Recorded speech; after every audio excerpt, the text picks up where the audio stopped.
할렐루야. 오늘 찬양 참 잘했어요. 박수 한번 해주시죠. 옷도 예쁘게 입고 앞에는 빨갛고 뒤에는 까맣고, 이게 사실 찬양의 시각적인 은혜가 참 중요해요. 청각적인 은혜도 중요하지만은 시각적인 은혜도 중요한 거요. 감사합니다.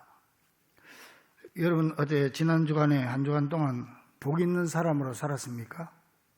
제가 지난주 그 앞주 두 주에 걸쳐서 복 있는 사람이라는 제목으로 말씀을 드렸는데, 어떻게 주중에 몇 번 생각해 봤습니까? 그냥 한 번도 안 생각하고 왔습니까? 그래서 제 말씀드렸죠. 소극적인 면이 있고 적극적인 면이 있는데, 복 받는 사람이 아닙니다. 복을 사는 사람도 아닙니다. 내가 복이 있어가지고 복을 나누어 주는 사람이 된다. 어떻게 하면? 소극적으로는 세 가지라고 그랬죠. 악인들의 꾀를 따르지 않고, 죄인의 길에 서지 않고, 행동으로 옮기지 않고, 오만한 자의 자리에 앉지 않고, 세상 사람들과 어울려가지고 죄 짓는 자리에 어울리지 않는 것. 그리고 적극적인 면으로는 주의 말씀을 즐거워하고 기쁨으로 받아야 된다. 그래서 하나님의 말씀은 보는 것이 아니고 듣는 것이 아니고 먹는 것이다 그랬죠. 이 하나님의 말씀은 세 가지 나타나는데, 기록된 성경, 선포된 설교, 기록된 말씀, 선포된 말씀, 그 다음에 무슨 말씀? 보이는 말씀. 말씀이 눈에 보인다. 그게 뭐야? 성찬식이다. 지난 월요일 날 헌신 새벽 기도하면서 성찬식이 했는데, 지난 주일날 내가 항존 직분자들 다 일어나라 그래가지고 새벽 기도 나올 사람들만 앉아라 그래. 다 앉았어. 그랬는데 못 나오신 분들이 있어. 그래서 내가 완전히 결정은 안 했지만은 이제 그렇게 마음을 먹으려고 그래요. 내가 괜히 교인들 이거 실수하게 만들면 안 되겠구나. 앉아라 그러니까 뭐 안 앉을 수도 없고 다 앉았는데, 그것도 하나의 약속인데 부득이해서 못 지키게 되니까 괜히 교인들 지키지 못할 약속을 내가 해가지고 교인들 마음 아프게 했구나, 이런 생각이 나서 앞으로는 이제 그걸 좀 안 할까 그렇게 생각하는데 모르겠어요. 그래서 내가 괜히 교인들 그랬구나 싶은 생각이 나는데, 그래서 우리가 하나님의 말씀은 내가 먹는 것이다. 먹는 것이다. 그래서 묵상한다고 하는 것은 이걸 먹고 되새김질하는 것이다 그랬죠. 강아지가 뼈다구 하나를 가지고 저쪽 구석에 가서 하루 종일 빨아먹는 것처럼 하나님의 말씀을 되새김질해서 빨아먹는 것. 그리고 사자가 짐승을 잡아가지고 사방에서 어르렁거리면서 뜯어먹는 것처럼 그렇게 먹는, 거기에 다 원어로는 같은 단어예요.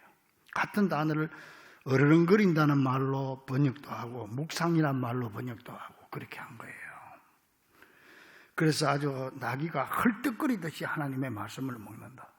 그 여러분들 지난 주간 동안에 이 말씀을 그렇게 먹고 또 묵상했을 줄로 믿습니다.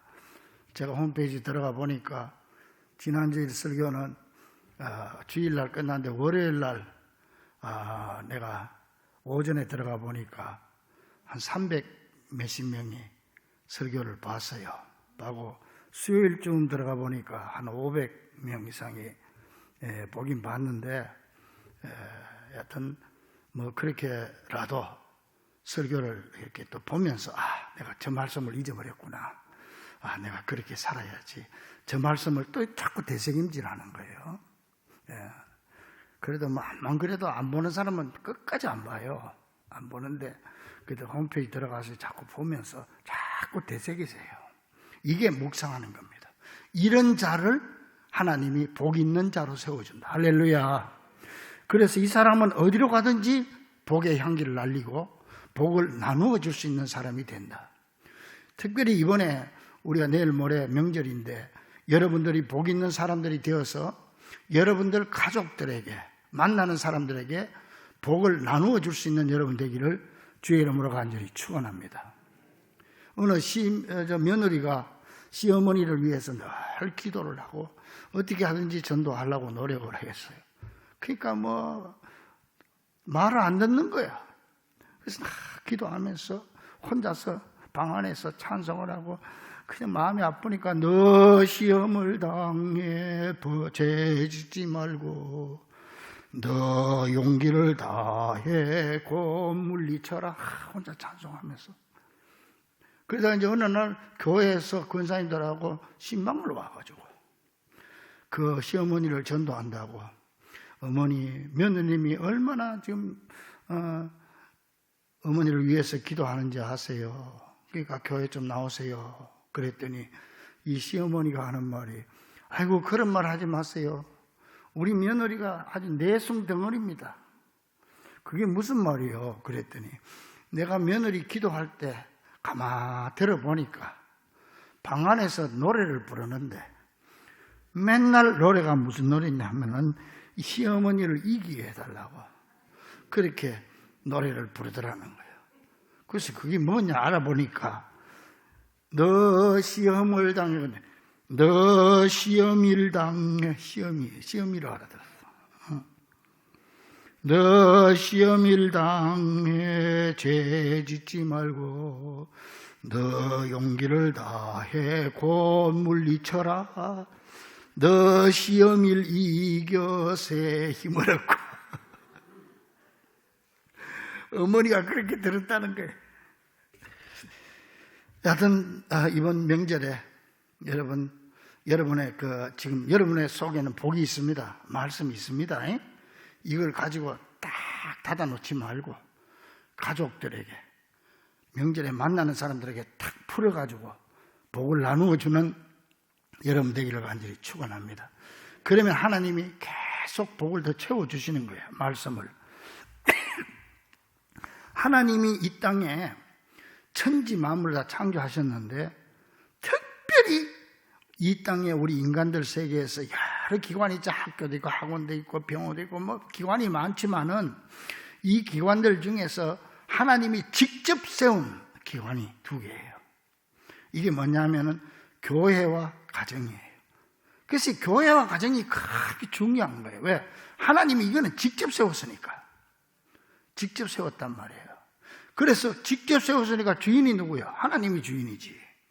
그래서 하나님께서 이 교회와 가정을 통해서 우리에게 복을 계속 공급하기를 원하고 계시고 또 교회와 가정이 어떤 이유에서든지 허물어지지 않고 무너지지 않고 든든히 서가기를 원하고 계시는 겁니다.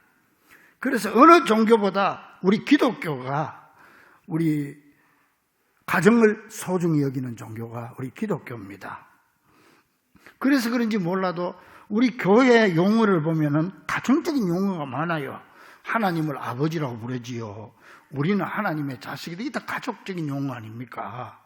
그리고 예수님은 우리 신랑이라고 그러고 또 우리 성도들 간에 형제요, 자매요, 형제, 자매라고 그러고 또 우리 교회는 하나님의 집이라고 그러고 이 가정적인 용어가 많이 나오는 거예요. 그런데 불교는 그렇지 않아요. 불교는요, 개인의 해탈을 가정보다 더 중요하게 생각합니다. 그래가지고 도 닦으러 갈 때 가정을 다 버리고 산속에 들어가서 머리 깎는 거예요. 가정을 버려야 돼. 그래야 도가 트는 거예요. 그 사람들은. 그렇게 생각하는. 유교도 마찬가지입니다.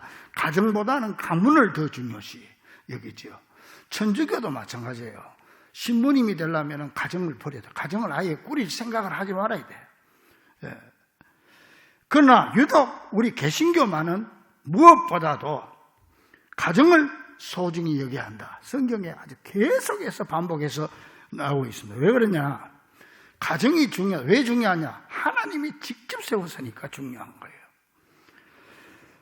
여러분, 한의사가요, 가장 싫어하는 말이 무슨 말인지 아세요? 한의사들이 제일 싫어하는 말이 밥이 보약이다 하는 말을 제일 싫어한다. 자기 집에 약 지어가지고 한약 한 척 먹어야 보약이다 해야 되는데 밥이 보약이다 하니까 한의사들이, 치과 의사들이 제일 싫어하는 말이 뭔지 아세요? 이 없으면 잇몸으로 먹는다 하는 말을 제일 싫어한답니다. 산부인과 의사가 제일 싫어하는 말은 무슨 말이냐? 무자식이 상팔자다. 그 말을 제일 싫어한다. 이 말은 무슨 말이냐면은 뭐 다른 게 하나가 없어도 다른 걸로 대체하면 된다 이 말 아니에요. 이가 없으면은 잇몸으로 대체하면 된다 이 뜻이거든요. 근데요, 가정은 말이죠. 가정의 구성원은 뭐야? 할아버지, 할머니, 어머니, 아버지, 자식, 아들, 딸 이 다 있잖아요. 여기 가족 구성원인데, 가족 구성원 중에는 한 사람이 없어지면 그 자리를 메꿀 수 있는 사람이 없어요. 할아버지가 없으면 할아버지를 누구 대신 어디서 양로원에 가서 사올 겁니까? 아버지가 할아버지 노릇을 못하는 거예요. 아버지는 아버지 노릇을 해야 되는 거예요. 할머니가 없으면 할머니 자리를 메꿀 수가 없는 거예요. 그렇기 때문에 가정은 가족 구성원들 한 사람 한 사람이 다 중요한 거예요. 근데 요즘 문제가 뭡니까? 가정의 가장 큰 문제가 핵가족이지요. 이게 뭐 요새 뭐 할머니도 없고 할아버지 수염이 없어진 지 오래됐고, 남편 아빠의 권위가 없어진 지도 오래됐고, 이거는 뭐 완전히 뒤죽박죽이 돼가지고 이제는 뭐 핵가족이 돼가지고 아들은 전부 지가 왕자고 딸은 전부 지가 공주고 이래가지고 자기 중심으로 살기 때문에 가정이 깨지는 거예요. 그리고 지금 가족이 뭐 효도를 그러다 보니까 잃어버리는 시대가 돼버린 거죠. 원래 우리 민족은 효의 민족입니다. 옛날부터 효도를 얼마나 중요하게 생각하고 또 잘 실천했습니까? 여러분, 저기요, 경상북도 상주군 화북면 소곡리에 가면은 묘지가 조그마한 게 있고 비석이 하나 있는데요, 10살 먹은 아이의 비석이 있어요. 효 비석이 있어요, 거기에.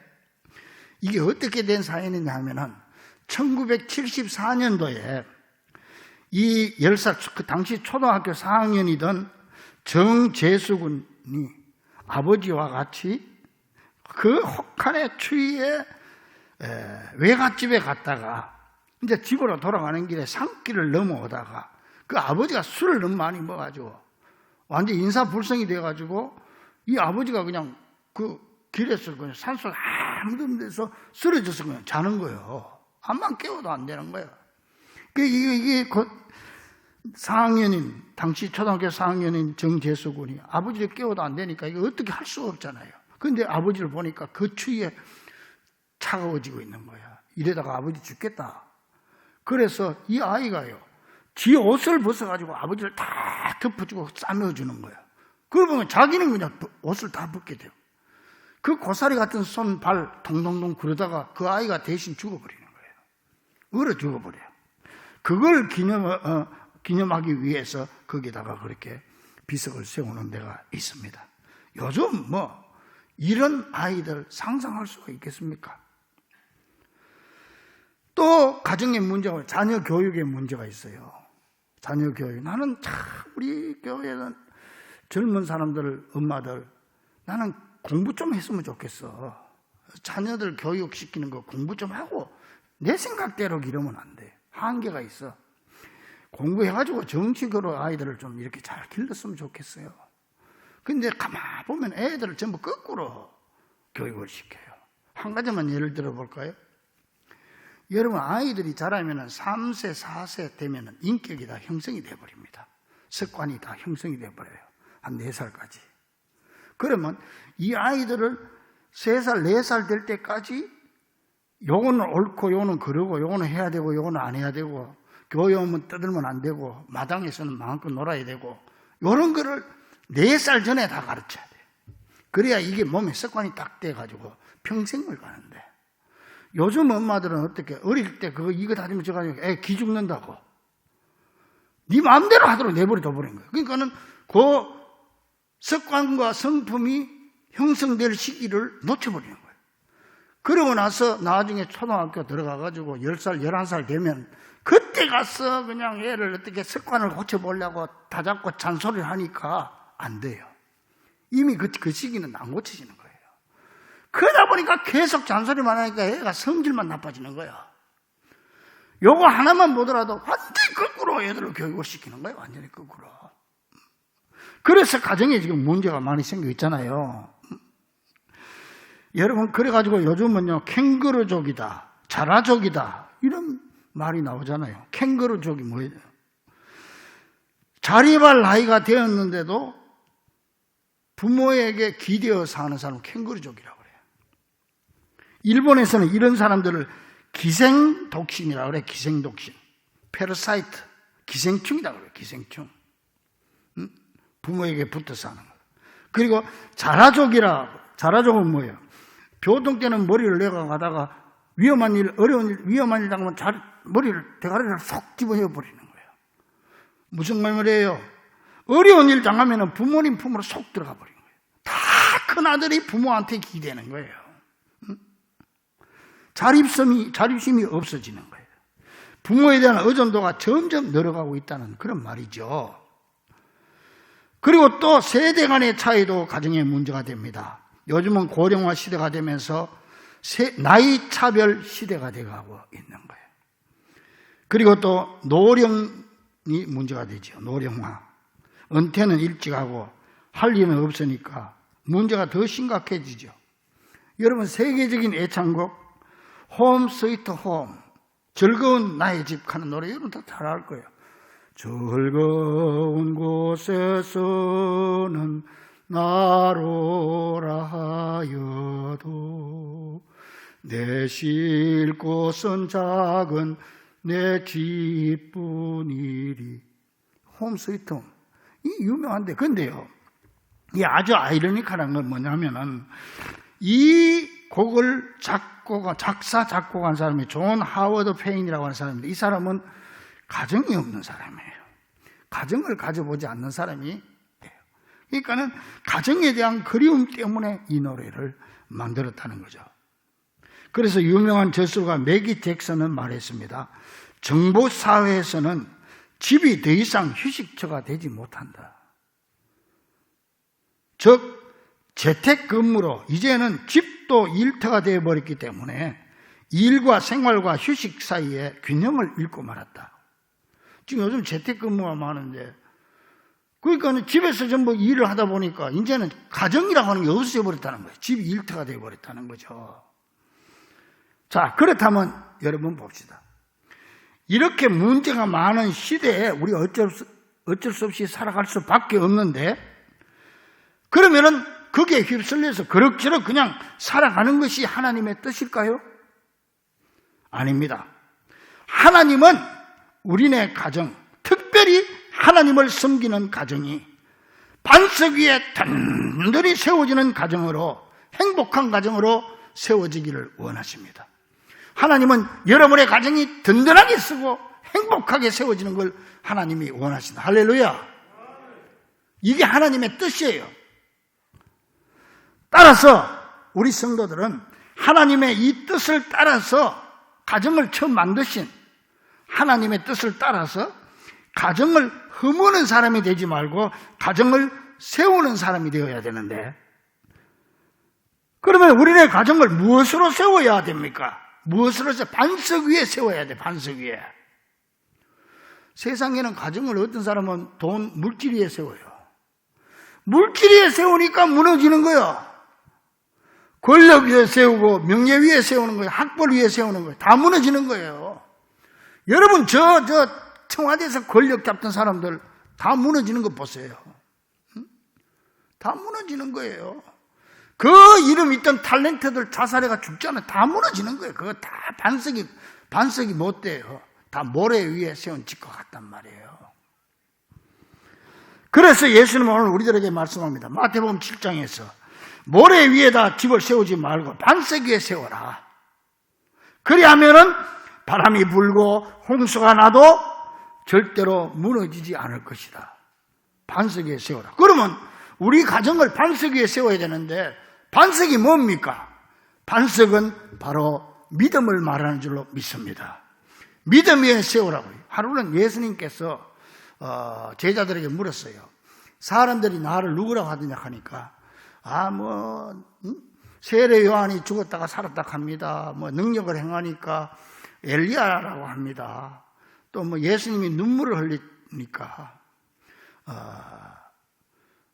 눈물의 선자 예레미야라고 합니다. 그랬더니 예수님이 너희는 나를 누구라고 하느냐? 그랬더니 탁 베드로가 나서면서 하는 말이, 주는 그리스도시요 살아계신 하나님의 아들입니다. 아이고, 베드로가 언급기를 그냥 했는데 그냥 100점을 맞아버렸어. 아이고, 그래가 예수님이, 야, 베드로야, 참 네가 복이 있다. 네 실력으로 네가 맞춘 게 아니고 하늘의 천사가 너를 가르쳐줘서 맞췄다. 그렇게 얘기하잖아요. 그 칭찬하고 나서 그 다음에 하신 말씀이 뭐냐면은, 이제부터 너의 이름을 베드로라고 짓는 안 되겠다. 지금까지는 시몬이었어요. 시몬. 근데 이제부터는 베드로다. 내가 이 반석 위에 교회를 세우리니. 그 반석 위에 세운다. 그럼 베드로 위에 세운다는 얘기입니까? 여러분, 천주교에서는 베드로 위에 세우는 걸로 알고 있어요. 베드로 위에 세웠으면 예수님 십자가 못 박히고 잡혀가지고 베드로가 부인할 때 다 무너져 버리죠. 그것도 모래 위에요. 인간이기 때문에. 그 천주교에서는 베드로를 일대 교황으로 보고, 지금 현재 프란시스코 266대 교황이 있잖아요. 그게 다 인간이에요. 다 무너지는 거예요. 여기서 네 위에 교회를 세우겠다 하는 말은 무슨 말이냐? 네 반석 위에 교회를 세웠다 하는 말은 베드로 위에 세우는 게 아니고 베드로가 고백한 신앙 고백, 즉 베드로의 믿음 위에 세우겠다는 말인 줄로 믿습니다. 주는 그리스도시요 살아계신 하나님의 아들입니다. 분명한 베드로의 신앙 고백 위에 교회를 세우겠다. 분명한 신앙 고백에 우리의 믿음 위에 세우겠다는 말이죠. 그러므로 우리의 가정을 어디에 세워야 됩니까? 반석 위에 세워요. 반석 위에 세운다는 말은 무슨 말이에요? 믿음 위에 가정을 세워야 어떤 환난 풍파가 몰아쳐도 우리 가정은 흔들리지 않는다. 그러므로 우리는 그러기 위해서 어떻게 해야 되느냐? 가장 먼저 온 가족이 함께 신앙생활하는 가정이 되어야 됩니다. 이런 가정을 하나님은 기뻐하시고 하나님은 그런 가정을 반석 위에 세워주십니다. 인간은 짐승이 아닙니다. 그냥 자식 낳고 잘 먹고 잠 잘 자고 잘 산다고 행복합니까? 여러분 이미 다 경험해서 알잖아요. 그게 진정으로 우리 인간의 행복, 내 가정의 행복을 만들어주지 못해요. 인간은 영적인 존재이기 때문에 짐승하고 달라요. 하나님의 영으로 영적인 기쁨, 하나님이 주시는 영적인 기쁨이 내 속에 넘칠 때 내가 행복한 사람이 되고 참 기쁨이 넘치고 우리 가정이 행복한 가정이 될 수 있는 거예요. 밥만 먹는다고 돈만 많이 벌어가지고 좋은 집에 사는 행복합니까? 집은 좋은 집에 살지 몰라도 행복은 없어요. 좋은 음식을 먹을 수 있을지 몰라도 건강은 없어요. 하나님이 줘야 되는 거예요. 이게 바로 반석이었어요. 그 대표적인 본보기가 되는 사람이 오늘 본문에 나오는 루디아라고 하는 사람이에요. 이 사람 여자인데 사도행전 16장에 보면은 바울이 하나님의 뜻으로 이 빌립보 지방으로 가서 복음을 전하게 되는데 처음 가니까 뭐 교인들이 있습니까? 교회가 있습니까? 없단 말이에요. 그러니까 회당을 찾아다니면서 이리저리 전도를 하려고 하다가 제일 먼저 만난 사람이 루디아라고 하는 사람을 만났어요. 이 루디아가 뭐냐 하면 여자인데 자주색, 염색하는 장사예요. 그러니까 무슨 말이냐? 그때는 뭐 옷이 뭐 전부 뭐 우리나라 옛날에 뭐 삼배 입고 다니듯이 색깔이 있는 게 없잖아. 근데 이제 이 사람은 그 당시에 자주색, 염색하는 아주 고급 옷이고 비싼 옷이고 큰 사업가예요, 루디아가. 그 여자가 바울의 말을 듣고 예수를 믿게 되는데 어떻게 믿게 되느냐? 하나님이 오늘 본문에 보면 루디아의 마음을 열어주셔서 그 마음이 복음을 받아들이도록 해주셔서 예수 믿게 됐다. 그렇게 돼 있는 거예요. 그 예수 믿는 것도 하나님이 열어줘야 되지.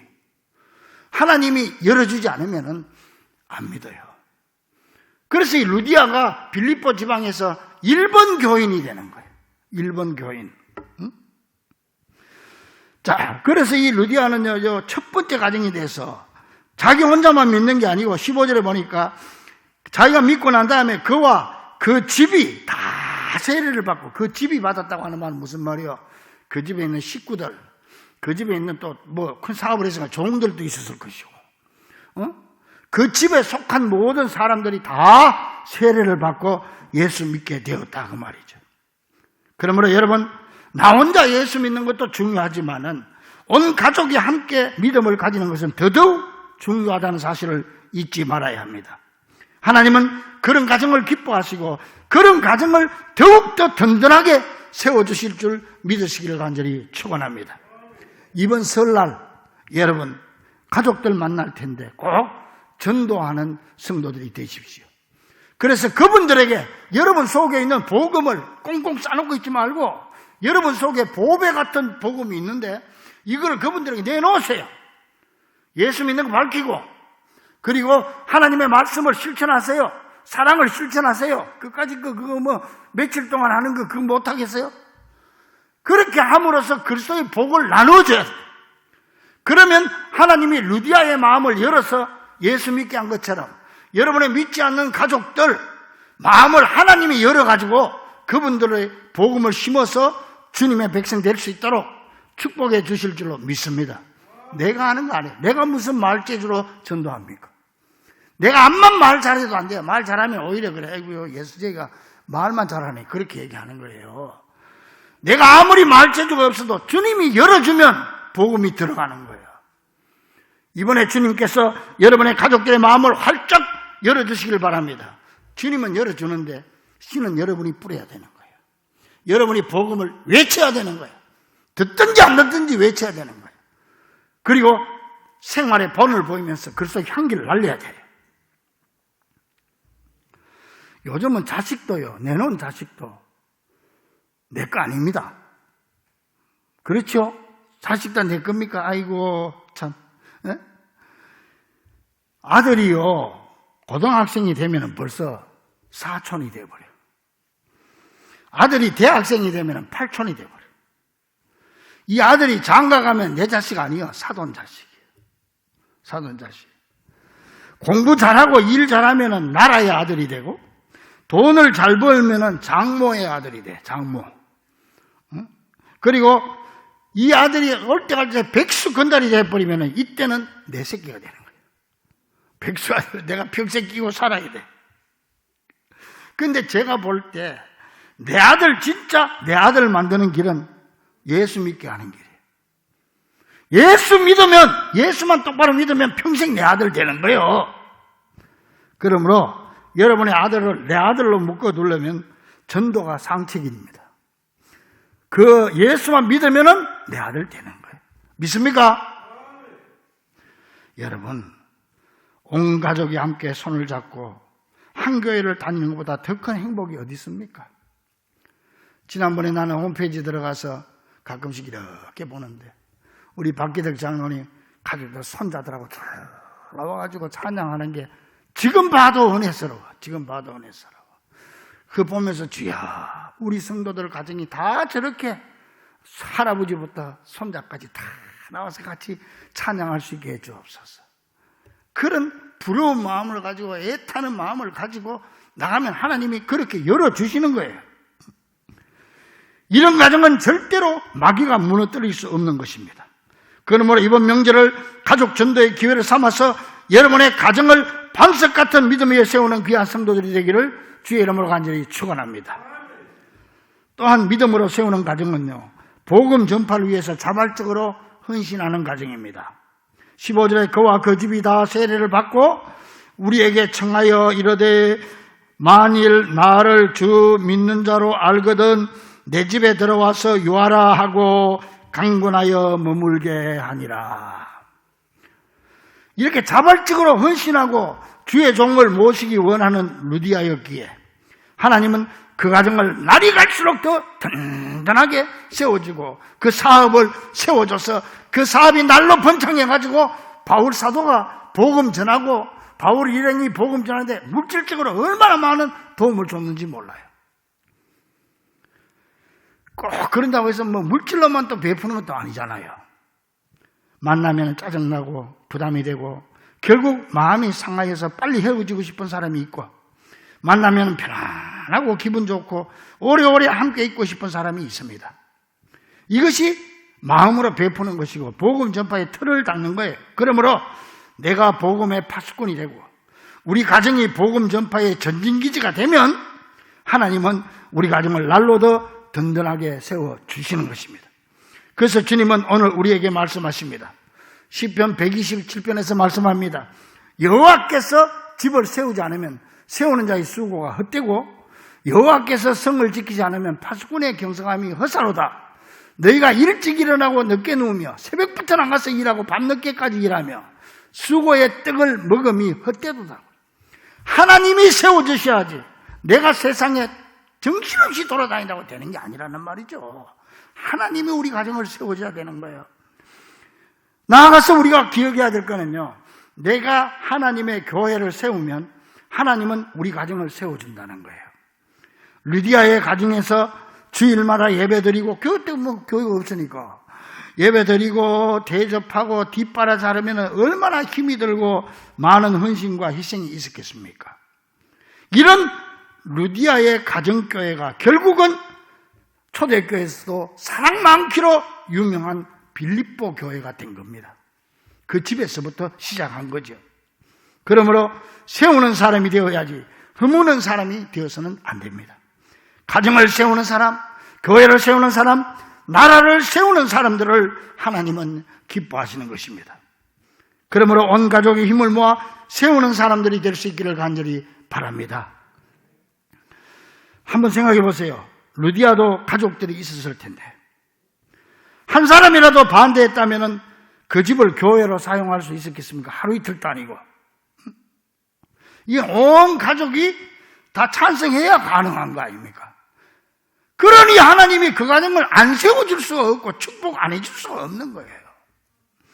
사랑하는 우리 중고 가족들이요, 우리는 모두 세우는 사람들입니다.